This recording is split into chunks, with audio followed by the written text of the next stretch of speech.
Welcome to the Down Dog Athletics Podcast, a competitor's guide to mental health and mastery, your resource for conversations around mental health and the mindsets necessary to master every area of your life. My name is Paul Klingen, and I'm a former Division I athlete that struggled with my mental health until I started yoga, which opened me up to other practices that gave me a balanced approach to my physical and mental health. The goal of this podcast is to inspire others to do the same, train and compete like an athlete, while also having the ability to slow down and practice stillness. When you can do both, you find balance and evolve into a greater version of yourself. What's up, everyone? Welcome to the Down Dog Athletics Podcast. My name is Paul, and it is almost the end of July. This year has gone by so fast. For as terrible as it's been, it has gone by really fast. Maybe one of you scientists that are listening to this, because I know we have so many scientists listening to this, hardly any probably, but why is it that when you sit inside and kind of waste days away in quarantine, time seems to go by faster? I don't know, just a theory. I'm really excited to get to today's guest.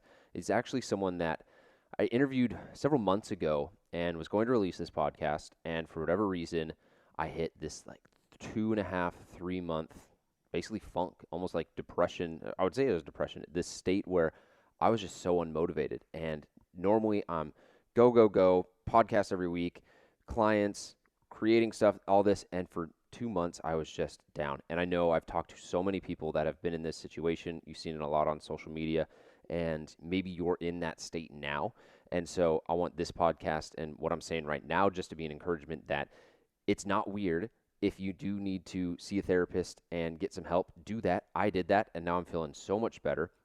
And you're going to get through this. Keep fighting, keep working. You will get through the other side. There's dark days. There's also going to be light days, and they're coming for you, I promise.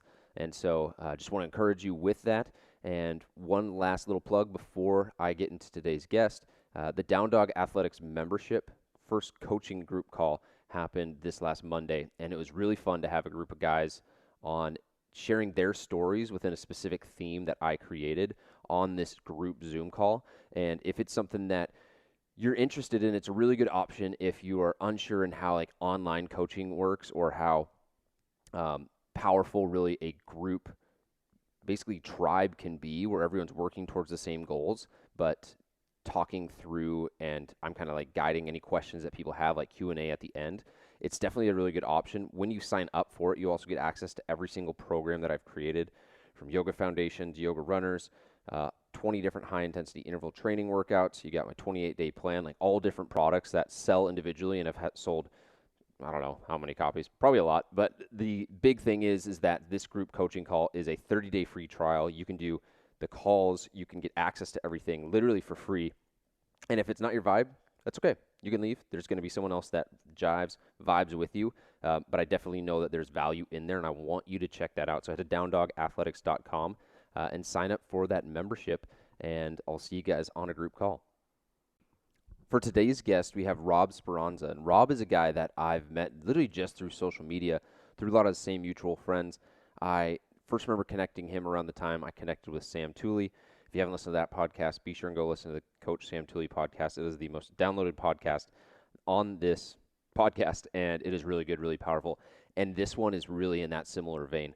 Rob was a Division I football player, and his journey from going into a really deep, dark place, struggling with depression, and he talks about literally the moment when he was about to jump and take his own life, and the decisions that he's made and the challenges that he's made, or for himself, the challenges that he's taken, is just mind-blowing. It's such a big 180 to go from, almost wanting to take his own life to then running a 50K, running a half Ironman, being sober. He's now hit over a year sober since that day, and I'm really excited to share this podcast because there's so many lessons, so many things that he does really well from a discipline standpoint. He talks about his 5 pillars, why and how he gets up at 4 a.m. every day. He's got an awesome story about training with David Goggins. Like, this guy is a beast.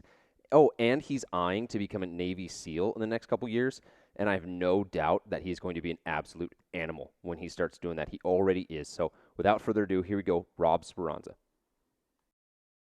How you doing today, Paul?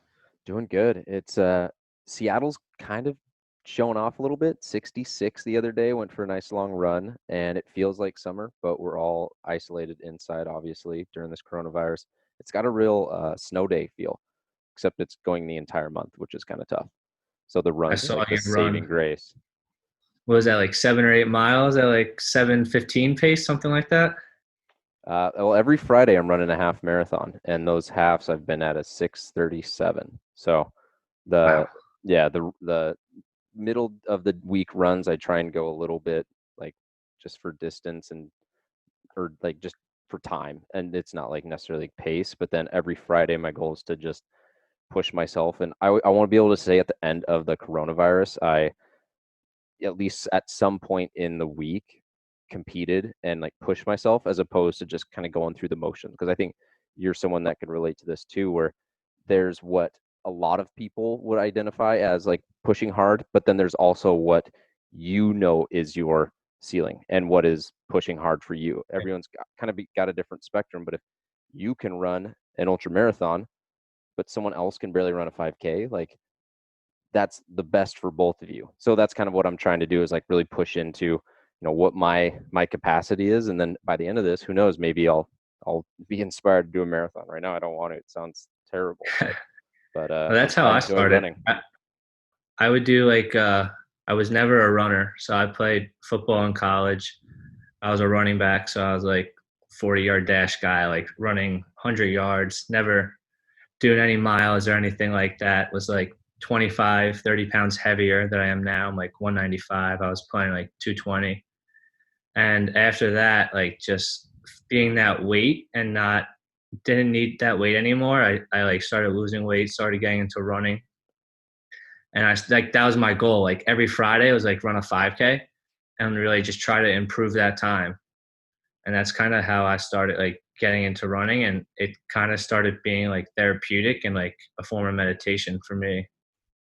Yeah. How long did it take you to go from being at the 5K pace to all of a sudden you're doing 8K, 10K, half marathon? Was that Yes, kind of a I quick think build up? yeah, it was like I did a 5K, and then I think it was like the week after I did like a 10K, and then it all happened like within a month or two, and then from 10K I ran like 10 miles, and then maybe like 2 weeks later I ran a half marathon. So it probably all happened within like 6 weeks, And and it was just you go. what was happening at like the mental level where you're like, oh, maybe I can do 5K, maybe I can do 10K, maybe I can do a half marathon? Would you just finish a run and then be like, yo, let's just send this the next time? Or were you being coached through it, or something else? I think it would have to go back to training with David Goggins. That was like the mindset change. So So like tell us about that. yeah, so I read his book in probably like January of 2019, and I like that's when I started running. And so that was like about a little bit less than a year after college football and being at that weight, and that's when I picked up that running. And I looked up events that like he was talking at or anything to like I wanted to meet this guy in person or see him or hear him talk. And there was actually an event in May. It was a high performance training, and he was going to speak in it. And he was also we were going to work out with him. So I was like, I don't care what this costs, I'm doing this. And so I signed up, and we show up, and he gives this talk, and then he goes out with this run with us, and it ends up being a 6 mile run. But after each mile, we did 100 3 count jumping jacks. So 1, 2, 3, 1, 100 push ups. And then we were doing like either sit ups or squats. And each mile, I mean, this guy just started taking off. Like maybe started at 9 minute pace to keep everyone together. Then it was like 8, 7, and like only a few people were catching up. And like I was just trying to stay with him as much as I could. And I remember during like the jumping jacks, one of them, I just like go down and start grabbing my calves. And he like looks me dead in the eye, and he's like, F your calves, like on his beat, like 1, 2, 3, 1, 1, 2, 3, 2. And he's like, F your calves. Like it's like this Oh my guy was God. like he was like a machine, but like that's his biggest thing is like we tell ourselves that someone else is like this machine or born with something else, and that's like our get out of free card, like we put we categorize that other person so that we don't push ourselves to get there. You know what I mean? Yeah. No, So like 100%. that whole experience was just like super eye opening.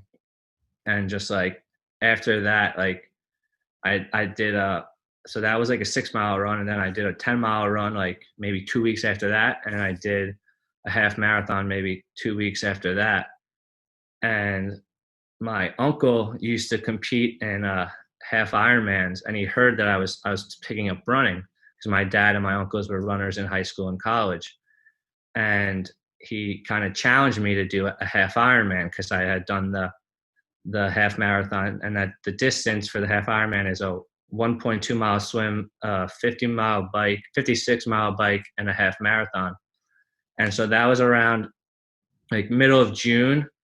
And so I looked at some races, and he's like, "Oh, I did this one in Montauk. It was like the Mighty Man Montauk 70.3. That's the total distance." And it was like, I think the date was September 28th or 29th. So I had like 3 months to train for this thing. It was like 90 days. And I was like, well, first I made this like 7-point checklist. I was like, all right, I got to buy a bike. Like I have not ridden a bike at all. It's like the next week I buy a bike and I go out and do 8 miles. And I was like, wow, that was sore. My triceps leaning forward, just not used to this at all. And so I signed up for a 25-mile race the following week. And I did that. And I had no water bottle attachments, didn't know. I'm just showed up with a shorts and a t-shirt and like a skateboard helmet, not even like a bicycle helmet. And That's it's funny. just get out there and do it. You're not going to learn unless you just get out there and do it. So then I bought like the water racks and all of that. And then like 2 weeks after that, I go on a 50-mile bike. So like I would just like made sure I could hit these distances. And then the next thing was swimming. So like when I started doing swimming, we were actually on a family vacation in the Bahamas, and I would get up at like 4 a.m. and just go to the lap pool and just swim. And the first day I did like 8 laps, which is maybe like 15 minutes. And then I did the next day, I had to do 20 minutes. And then the day after I did 30. And then the day after that, I did 40. So like, I just like attacked it as like quickly as I could, just some like a mind aspect. And I would get after it. But then you have to combine them. So then I would swim and then bike. So I would swim for 20 minutes and then bike for 20 minutes and just get the transitions in, and then biking to running, which is something I learned that I definitely did not do enough of preparing. Like I would bike for 40 or 50 miles and I would run. Like the most I ran was like maybe like 3 or 4 after, but I never really did that like a 40, 50-mile bike into like a 6 or 10-mile run. And when I had the race, that's like where I felt it on the run, like 3 or 4 miles in, like I wanted to quit so bad, but I was like, I've come this far. I can't give up. I can't stop. I gotta grind it out and finish. Like, all right, I just gotta break this down. How do I break this down? And I was like, all right, so it was like it was a 10K loop. So I broke it down into like 6 mile 6 mile segment. So I got through that one, and then I broke it down again into another. So it's like attainable goals throughout this long race. Yeah. And I got the bug after that. Yeah. No, it sounds like it. So Yeah. question with the training then, are you just winging it the entire time? And So then, that, yeah, I completely like winged it. I set up like 2 sprint triathlons, like one in the beginning of August and one in like the middle of August. And then I did a Olympic distance triathlon 2 weeks before the half Ironman. So it's like, depending on the race, it's either like a quarter of a mile or half a mile swimming into like a 12 or 15 or 10-mile bike, and then a 5K run. And then the Olympic is almost a mile swimming, and then a 20, like 22, depending on like the courses and everything, bike into a 10K run. And so I did like the 5K, the sprint triathlons in about like an hour and change. And then the Olympic took me about like 2:45. So then I knew like the half would kind of just be like a little bit double that. And I did the half in like 6 hours. And I was just going for completion. I wasn't going for a time, but I was like, at first, when I started writing down this goal 3 months ago, I was like, all right, if I could do it in 10 hours, all right, then I would train a little bit harder. I was like, okay, I could do this in 9 hours if I get this, this, and this better. Okay, I could do it in 8. And like when I came towards the end, I was like, okay, I could probably get this done in like 6.5, 7 hours. And then I ended up doing like 6:02:40. And I Wow. was like really pissed because like as I was doing the running, I was like doing the math, like what can I get this in? Like how fast do I have to run these next few miles? And I was like 2 minutes off of that 6 hour goal. And so like that was like gonna be my goal for this Ironman that was supposed to happen this last week, but it was canceled. Yeah, everyone, it's such a bummer. Everyone had so Yeah. many races canceled. I had the High Rocks in LA, and I feel like I would have done well in it just based off like how I'm running half marathons now. Obviously, knowing there's a little bit more of a strength component in there, but now everything's pushed back till September. And at the same time, it's like if someone like you, where you are, sounds like you're always training. It's not like there's an off season. There's Yeah. times where you probably taper So like down and times where you this is taper up. actually probably my off season now. Like right now is like the first time like in over a year probably that I've like taken days off like honestly and just like really enjoying it, like more meditation, more yoga. Like I'm doing meditation like 3 times a day, Wow. yoga twice a day. I'm walking 2 or 3 times a day, and I'm taking like online classes, reading and listening to podcasts. Like I'm really just like taking everything in. Like I'm trying not to waste a second of the day. But I really want to focus on recovery this month because that's something I've definitely neglected, and I feel like I can't go for a run right now without it being painful, which I know is a problem. Like I could push past it, but I think it's time now for me to focus on the recovery aspect. Yeah, 100%. And I think that's a smart thing for a lot of people too, because no one's in like a big gym throwing barbells around, deadlifting or doing anything like that. How has your training changed from where you're really like a long distance runner to where you were a running back? And obviously, it's much more sprint and power focused. Yeah, so as a running back, I was a bench, squat, deadlift, all of that, and then I actually did a bodybuilding competition Oh, no also. way. Yeah, so I trained for that. So I like shredded down and then I bulked back up. So I was like 225, and then for like the show you have to cut down again. So I cut down another like 30 pounds. And that was like really like diet and training was just like volume and just crazy diet. So like each step of the way, it's like I learned something like through football, through strength training and like speed and agility, and then bodybuilding with like volume and diet. And now it's like this endurance aspect. So it's like take the more body weight, like swimming, biking, like just like this yoga I think is going to be very helpful, and like just stretching and like knowing what certain aspects of the previous training and carrying it over. But also just getting out there and doing it is probably the biggest thing. Like looking up different yoga classes online, or like ways to improve running. Like I was probably a heel runner, like the strike, like when you run. So like you have to improve your cadence. And I was like, all right, watching videos, what techniques can I do? And then my next run, try to perform those techniques as best as I could. Like listening to music that BPM is going to go higher. So like I'm moving my feet at a faster pace. So I'm getting like a midfoot strike compared to a overstriding and getting a heel strike. And this is just stuff that I keep learning, and I keep trying to apply to the new training that I'm doing. And one of the things I really want to do is lose more weight, because I read something like every like 1 pound of body mass is like 4 extra pounds of pressure on like your joints. Oh, And I'm wow. like 195 right now. So like my big goals for coming out of April is to be sub 185. So I'm like not touching a weight. Like I'm using bands, and I'm like walking a lot because I don't want to run and like really mess up my leg because it hurts right now pretty bad. Yeah. And so yeah. Yeah. So now what is like kind of your big focus or maybe like a bigger goal? Because you recently ran an ultra marathon in the past. What was the distance on that one? Yes, I did a trail marathon. So that was like the 50K in San Francisco. So that was my birthday present for turning 24 years old. My Wow. birthday weekend, I ran.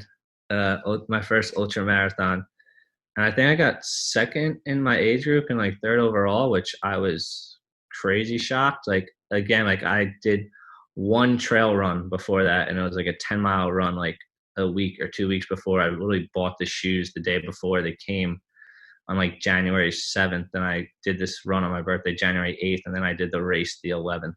Wow. And it was, I remember training like the one run I did do, the trail run, I did like double the distance in elevation, but I did half the distance running it. So it was a lot like steeper. So I was like knowing when to jog, knowing when to not sprint, but pick up the pace, and knowing like at some points like you need to walk, you can't run that whole time. At least I couldn't do it yet with the short term training that I was doing. Yeah. And yeah, so that race, it was like a 30K loop, I guess, and then like a 20K loop the second time. So like when I came in cross, I was way ahead of like whatever I expected I was doing, and all I was really focusing on was like the person in front of me. So I would like kind of pick the person in front of me, and I would run with that person and then pass them. And once I passed them, as like David Goggins talks about, like you take their soul, Yeah. and like each person I passed, I was like, all right, and I can't let that person catch me. So that's why I'd pick it up and try to find the next person. I kept doing that, and towards the end, I remember one guy ended up passing me, and I was like, damn, man, just props to you. I got nothing left in the tank. It was like 2 miles left, but I was like, Yeah. He got his soul it back. was fun. Yeah, he got me. He got his soul back. So what's some of the, obviously like the physical things are very challenging in a 50K, but what are some of the biggest like tools that you use from a mindset standpoint? You've talked about a couple of them already, where you're Yeah, breaking it up into little chunks. Or I'm sure you go back to the time when David Goggins is like F your calf. You're like, knee hurts, yeah. F my knee. What are some of the other tools that you'll use from a mental standpoint to sustain these long endurance runs? For me, it's like it's really therapeutic, and it's just like you go back and the self-talk and all the stories where like you doubted yourself and everything. Like I remember being like a sophomore in high school, and my I started gaining weight because I needed to put on weight for football to take the hits, and I couldn't really run at more. And I went to a doctor. I was like, I can't run, like because I was playing lacrosse too. I was like, I can't run. And he's like, oh, you have this leakage in your heart and your aorta valve. And I was like, and like I listened to the doctor, and he's like, oh yeah, you shouldn't be running 2 miles at your weight. And here I am, the same weight, running 30 miles. So like I put that limit on myself Yeah. from someone else telling me that I shouldn't be able to do it or I couldn't do it. But when in fact, like I wasn't training for running, I was just training weightlifting, and I was just gaining weight, and I wasn't running at all at a distance. So obviously I couldn't do it, but I told myself, oh, I can't do it because he said I couldn't do it. And I had like certain points in my life, people tell me certain things I couldn't do, and like, and those would like be limits in my head. And when I dropped those, or like I went out and beat those, and like those like with those limits are like the governor on your brain, and it's like you break through that wall, or like when they call like running, like hitting the wall or busting through that wall. It's like you go back to those moments and you're like, wow, I did that, I could do this. Like what's another 2 miles? Like you're just breaking it down, like literally. And the trail run, I liked it so much because it's literally one step at a time. Like you have to like watch where your feet are. Like every step could be a rock or a root or a hill coming down. It was muddy. It would rain the day before, so it was muddier. And I remember in that trail run, everyone was going slower in like the wet and the mud. I was like, this is my time to go faster and pass these people. And they're walking in the mud. Like, so what? I'm gonna be muddy. Run faster. Like, because I had done a half Ironman in Colombia and Cartagena the month prior, and during that half marathon, it was 98 degrees, felt like 102, and everyone's screaming and yelling, and they're just dumping water on you because it's so hot. So my shoes were just filled with water. So I already knew like what running with like felt like shoes is like what bricks like felt like. So I was like, this, I'm going to use this to my advantage.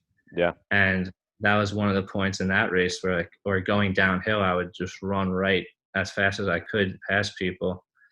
And so I just went on a tangent. I don't know where that question No, started no, from. like what it was talking about the different mental tactics that you'll use, but it's almost like you're pulling in all these experiences that you've had. And what I find really interesting about you especially is at 24 years old, you're just like piling up and using whatever Yeah, experience you can have. And you're just like, oh, the doctor told me that I could only run 2 miles. Well, I now have evidence that I can run 30 or however long a 50K is, or I have run with really wet shoes. So I know that I can do that in the mud again. And so it's just like, yeah, some of the people that achieve the most I've found are people that literally people always say everything happens for a reason.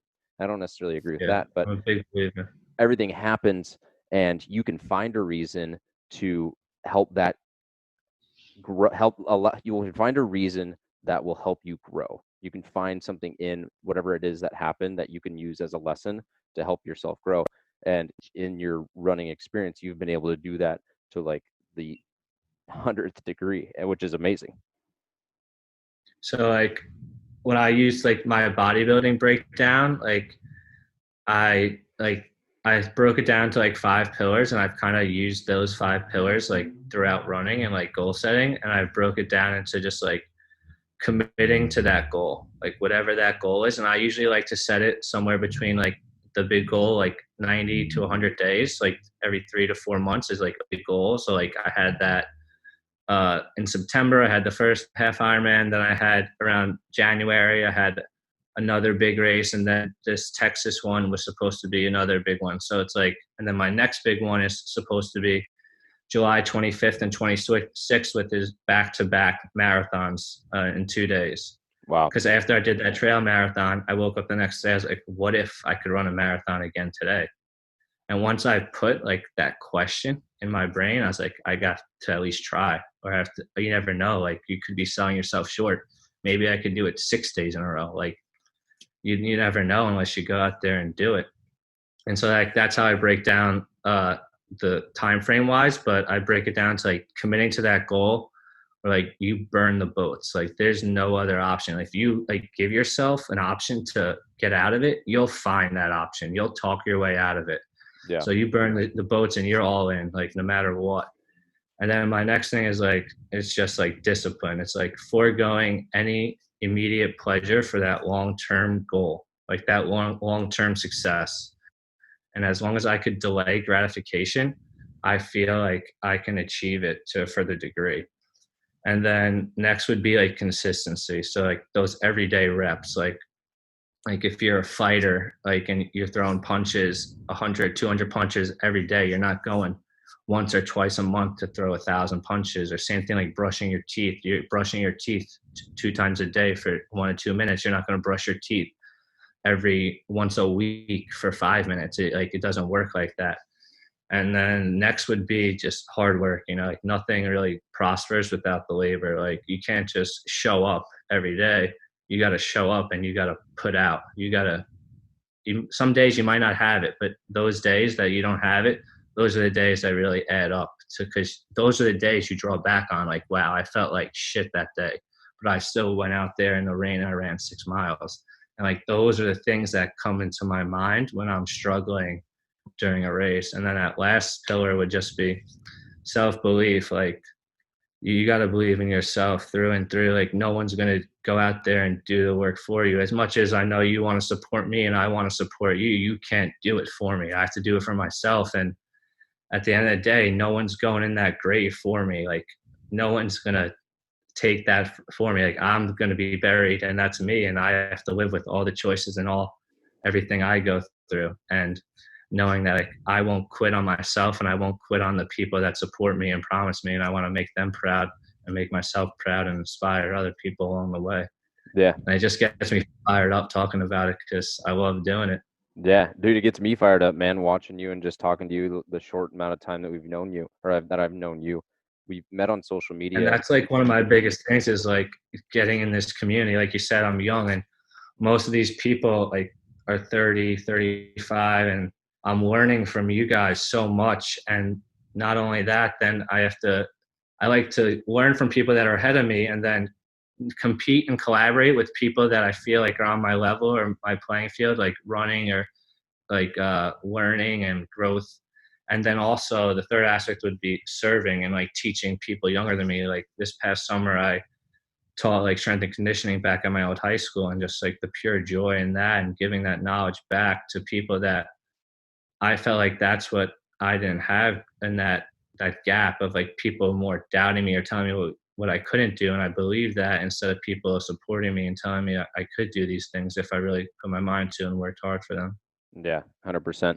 What, from your mindset and how you approach everything, would you say you've just always had, either growing up in the family or the friend group that you've had? What have you learned after college, or maybe what did you learn playing Yeah. Division One football? So I had it growing up. Like the mindset in football was always like one person can't tackle me, and that was my mindset. Like I didn't care if you were the best player in the other team on the state or whatever it was. Like one person can't bring me down, and that was my thing. It's a one-on-one battle. Like that guy can't take me down, and that was the same thing I had in lacrosse. Like I played lacrosse and I was a defenseman, and I would watch game film on the guy who I was guarding like 2 or 3 nights prior, and I was like, all right, I know what this guy is doing before he knows what he's doing. And remember, one of the funniest things was one of the broadcasters literally said that he's like, Speranza was on this guy before he got off the bus. Oh my And I was gosh. like, there's no like, yeah, I was on him. I knew which way he was going, which way he was dodging, because I studied the game film, and that's like I wouldn't let that one. That was my job, to stop the best player.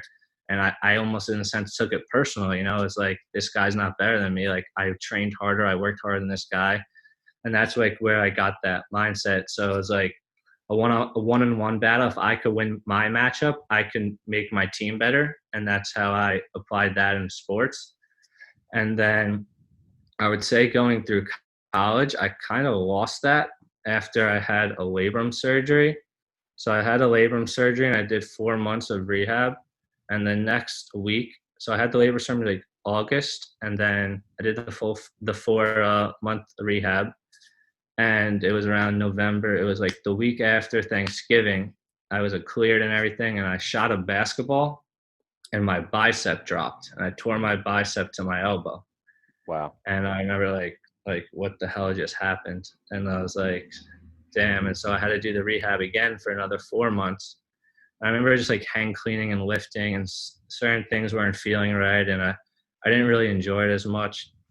And like I told myself, this story goes back to just what you tell yourself and what you allow in your thoughts. And I told myself, hey man, like you're pretty healthy. Like you only had a shoulder surgery and a bicep.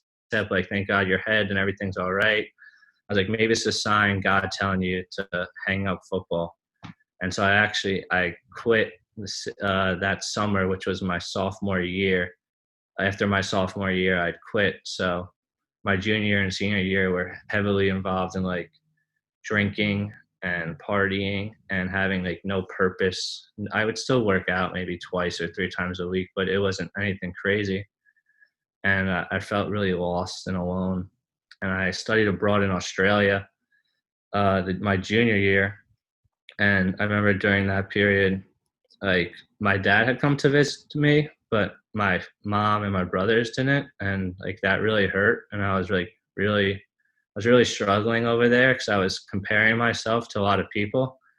I would compare myself to like one of my roommates who his whole family came out for like 3 weeks, and like I was like, oh, my family doesn't love me like that. And I was comparing myself. I remember it was like middle May, so like back in college they were finishing up finals, and everyone's like at the beach partying, and here I am in Australia like studying for finals, and I was like miserable in a sense.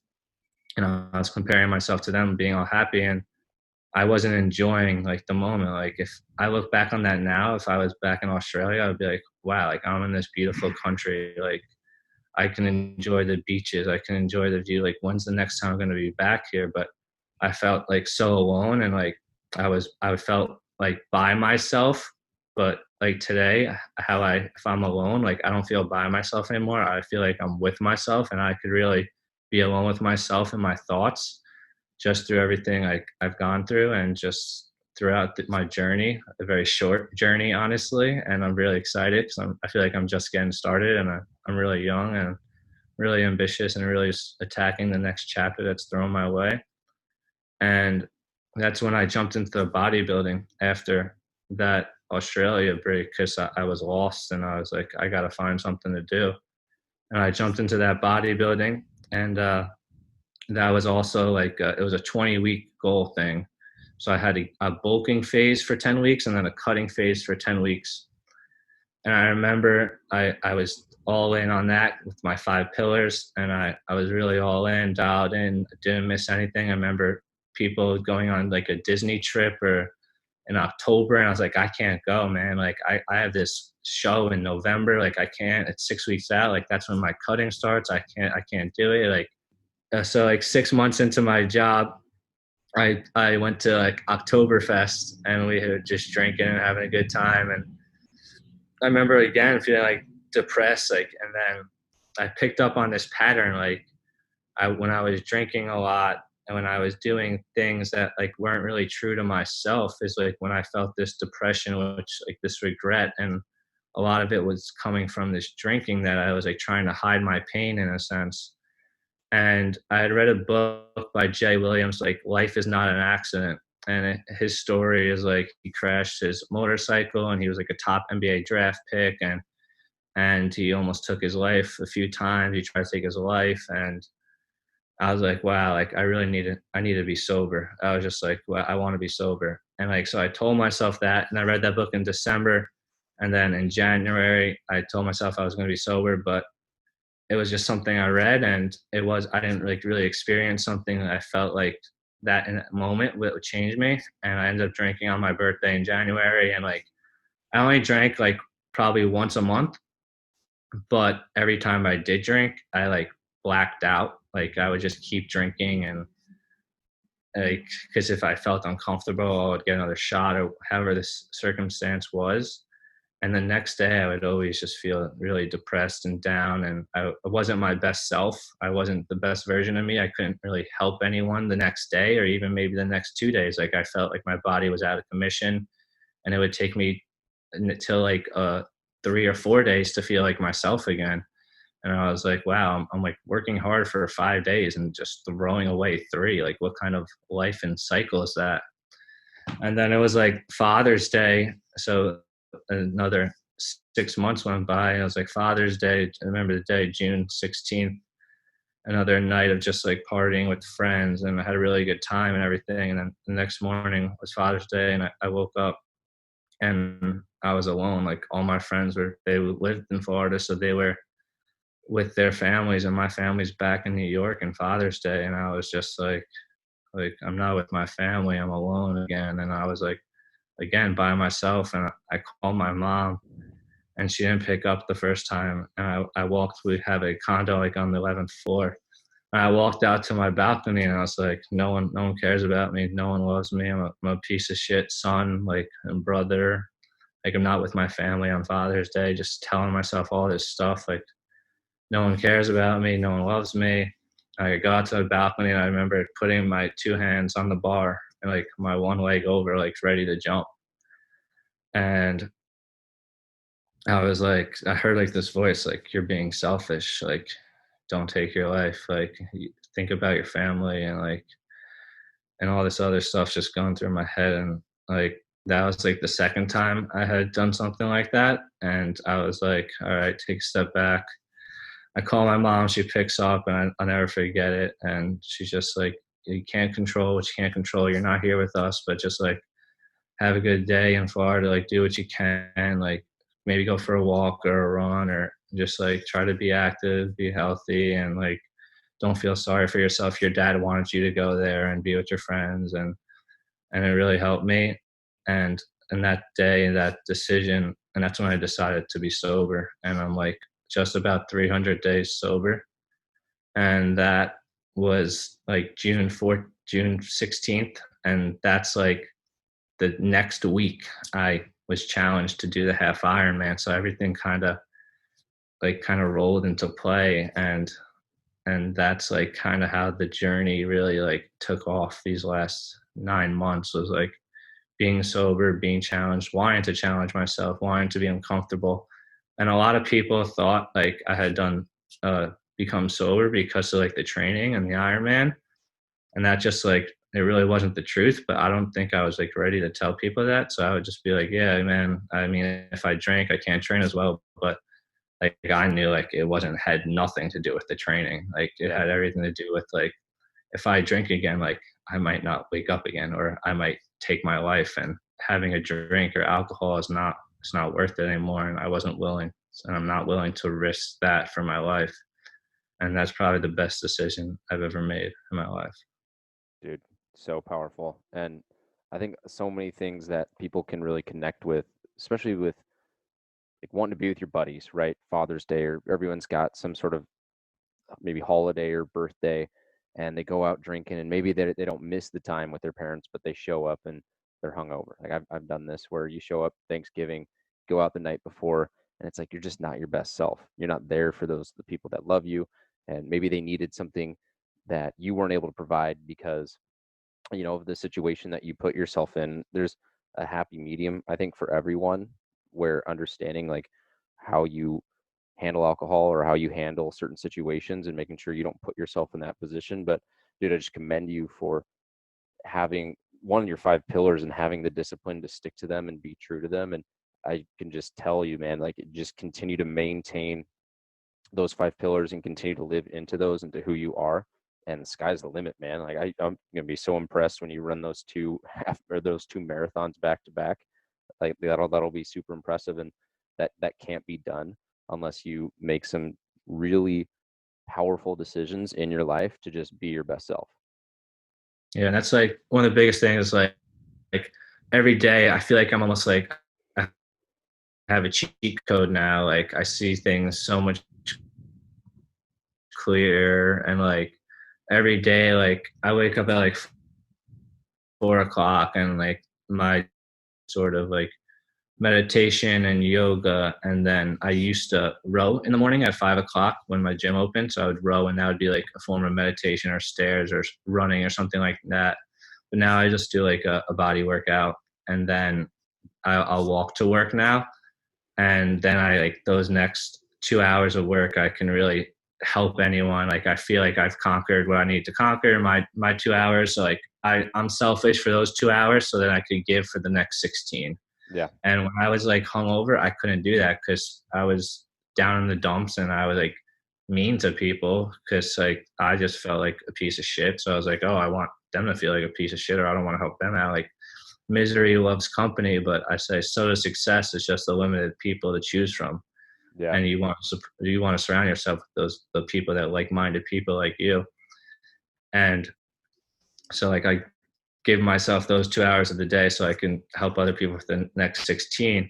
And something that I've really done, like breaking down like my work day, is it's called like the Pomodoro Effect, where like you do like these 20 to 30 minute segments of like really intense focus, with like a 5 minute break. So like from 7 to 9, I'll do like 4 intervals of that, where I'll like really like in depth of my work, 25 to 30 minutes with a 5 minute break.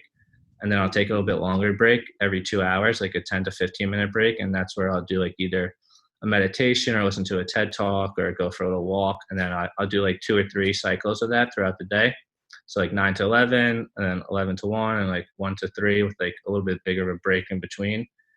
And that I found has really helped me to focus on like the task at hand. And I kind of thought about this the other day, and I was like, it's kind of how I break down like my days, my weeks, and my goal, like my 90 or 120 day goal. Cause like that's like what I do in a sense. It's like I go hard for 3 weeks, and then I'll dial back for one, or I pick a big event in like 3 months, and then I'll dial back for like the next week. But then it's like then you increase that focus, and you can do so much more in that time, and you keep learning. And it's really helped me with work and with like goal setting. And now I'm going to do this with recovery. So it's like doing these segments of yoga or meditation, like for 20 to 25 minutes, and then taking a 5 minute break somewhere else and going back to it. And it really helps me dial back in. Cause what I learned is like, I try to do like a 45-minute session of yoga, and like halfway through it my mind drifts and I'm giving half-ass to the workout or to the poses, and I'm not really getting much out of it.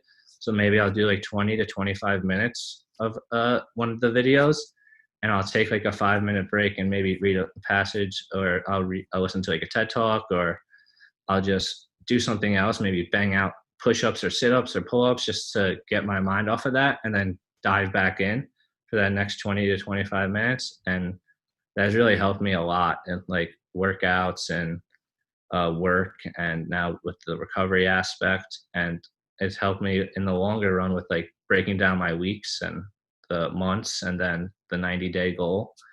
And it's something that I've really added to what I've been doing and really enjoying it. Yeah, it's a really powerful system to find ways to back into your goals at the daily level or the hourly level, but then knowing that it all ladders up to where you want to go 3 months, 4 months from now. Then also knowing that one of my favorite sayings is you underestimate what you can do in a year, you overestimate what you can do in like a day, right? So Yeah. if you were to stack up 3 good months back to back, all of a sudden Yeah. you might be 2 years ahead, whereas you're like, oh, I might be able to get there in 2 years, but really you could get there in maybe like 6 to 8 months. Yeah. And I like to put a time limit on like that 90-day goal. But at the end of the day, like if like I like to do it for a race right now for like that aspect of it training wise. But like when it comes to meditation, like there's really no goal, I would say. Like there's no like time goal. It's just like being clear with thought. And like obviously I'd like to be able to sustain a yoga workout for a little bit longer over time without like breaking down and like my body like just full on shaking and like not Yeah. my mind drifting away from it.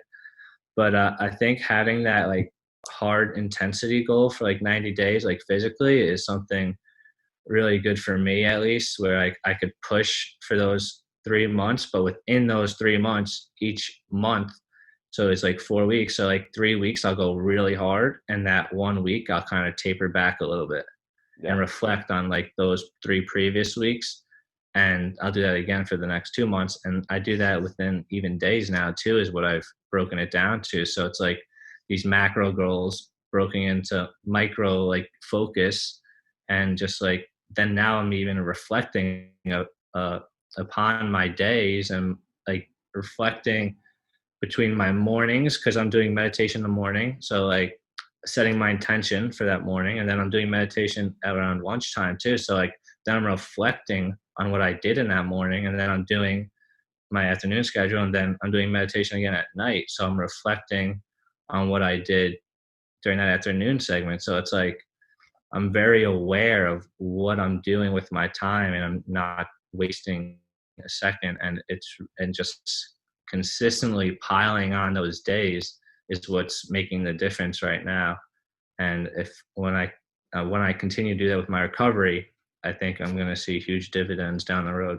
Yeah, 100%. I love the fact that you meditate 3 times a day because it's so hard for some people to do it 1 time a day.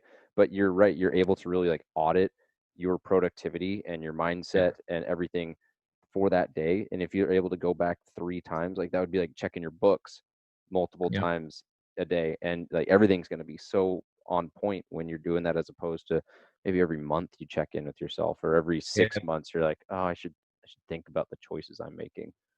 yeah. Because I noticed like if I set my attention for the day in the morning, right, and maybe I wanted to call these 3 people, and I only called 2 of them. And then if I only look at it again at the end of the night, like I can't, it's too late. I can't call that person. I have to schedule it for the next day. But if I'm looking at it again at lunch, like, oh, I could speak to that person at 2:30. I might not have hit them in the morning, but I'm going to be able to make that connection in the afternoon. You know what I Yeah. mean? Yeah, So like 100%. that has really helped me. But I didn't get into meditation until like 6 months ago. My friend was really big on it, and I was challenging him to like running a mile a day and doing a certain amount of push-ups a day. And he got me into like meditating once a day, 3 to 5 minutes. And that was in like November. So I did that the whole month. And I kind of, at first it was very difficult, obviously. Like I Yeah. was like, didn't want to be like alone, but like through the training, I was alone with my thoughts. So like in a sense, that was a form of meditation, like that walking or that running or swimming, because you're not listening to music, or during these races you can't listen to music. So like that like loop in my head was like a sense of meditation. So that would probably have been like my first meditation. But like sitting there alone with like music and like knowing like, all right, I'm just gonna let whatever comes to my mind come to my mind for these 3 to 5 minutes, and like actually sitting down and calling it meditation. That was like November was like the first time I did that. And I was like really peaceful, like zenned out, like almost like too calm. I was like, what's Yeah. going on with me? I was like, I don't react to anything. This is not good. This is crazy. So I didn't do it every day in December. I did it here and there, but then in January, I started doing it every day. And then over the last like 30 days is when I started doing it morning and nights. And then over even more recent, I've done it 3 times a day, and I'm really enjoying it. Awesome. I love that, dude. That's huge. And so many people, whether you're an athlete, just working, or wherever you're doing, like just having those little times to stop and slow down. I love the saying, slow is smooth, smooth is fast. And when you slow down like that, you can reorient yourself and make sure that you're on the path. And then you're going to get Yeah. to your destination so much faster. So, dude, I'm going to wrap up things and be mindful of your time. But I always like to end with three kind of like personality questions, we'll call them. So they're Cool. quick hitters. So I'll make sure you're ready. You ready? I'm ready. All right. Favorite movie? Ooh. First thing that popped into my mind was Longest Yard, but I'm a big Never Back Down guy too. Okay. Longest Yard. I forgot about that one. That's with Adam Yeah, Sandler, right? yeah, that was a Yeah. good one. The And then meme Never Back Down was the dance one or the fight. No, it's the fighting. fight one, yeah, the UFC one, yeah. Yeah. He Oh was a man. football player, then he was a UFC guy. Yeah. He That was a got good one. kicked, and then yeah. All right. So you just finish your ultra marathon. You're starving. What's like your favorite food that you just want to absolutely mash? So I've been after these longer races, I've been crushing like I was doing steak, but I've actually stayed away from like red meat recently. So I was doing like some type of like sea bass with like mashed potatoes. Like if I get like or like tuna steak with like mashed potatoes is like my go-to right after. Oh, that sounds so good. Some big fish with mashed potatoes. I was mashed potatoes is my thing. I love that. I could go for some garlic mashed potatoes right now. It's the best. All right, cool. You got 1 mile left, and you got to play one song, and this is like the hype song, the one that's going to get you through. What's the song that you're playing?